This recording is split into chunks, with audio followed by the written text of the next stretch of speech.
சூரியனுக்கு பாஸ்கரன் ஒரு பேர். பலாரின்றது எங்க அப்பா தான். எங்க அப்பா முதல்ல சூரியன் சொல்லிட்டேன். பலாரின்றது எங்க அப்பா தான். பானுன்றது எங்க அப்பா தான். பாஸ்கரன் அப்படிதான்.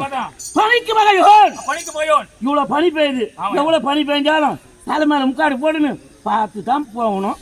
பிடிவாதமா உட்காந்துங்கிறாங்க. அது என்னது? பனிக்கு பகையோன். பனிக்கு பகையோன். இவ்வளவு பனி பெய்யுத எங்க அப்பா புறப்பட்டு வந்தாருன்னு வச்சுக்க என்ன ஆகும்?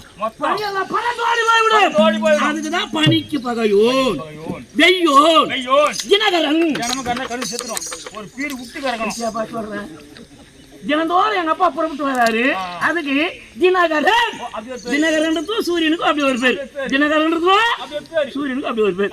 தினகரன் சரிதா? அறிவில்லாதவன். யாரா? யாரு முட்டாள்?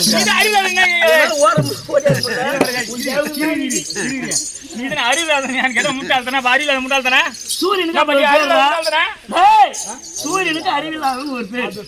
அறிவில் ஆதவன். அறிவின்றது என்னது? கன்னியாகுமரிக்கு போ. கன்னியாகுமரி அங்க போய் நின்னு பாரு. எங்க அப்பா அந்த தண்ணிலே புறப்பட்டு வருவார். அந்த பாகத்தை எக்கோடி ஜனம் நின்னு பாக்க தெரியுமா? அதுதான் அறிவில் ஆதவன். அறிவில் ஆதவன். ஆமா. எனக்கு கதிரவன். சூரியனுக்கு அப்படி ஒரு பேர். என்னது? அப்படி ஒரு பேர். ஆமா. மகாராஜா இவ்வளோ பேர் சொல்லுவீங்க. எந்த சூரியன் நீ போந்திருப்ப?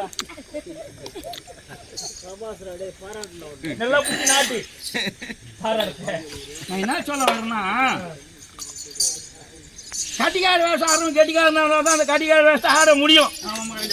எல்லாரும் ஆடிட முடியாது. இந்த வேஷத்தை கர்ண வேஷத்தை நான் எழுதி கொடுத்தேன்னா 10 நாளுக்கு ஒரு மாசம் கூட ஆகட்டும். 3 டிகிரி பச்சிக்கலையே, அதனால ஒரு மாசத்துல வர பத்தி 4 ஆடிடலாம். ஆனா இந்த கட்டிக்கார வேஷம் ஆடுறது மகா கெட்டிக்காரன் தான் ஆட முடியும்.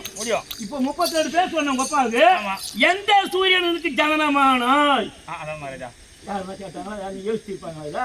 எனக்கே தெரியல. கேள்வி கேட்டான். ஆனா கேட்ட கேள்விக்கு பதில் சொல்லி ஆகணும். பதில் சொல்ல கடமைப்பட்டு வந்திருக்கேன். கட்டளை அந்த மாதிரி விட்டுருக்காங்க. என்ன பண்றது?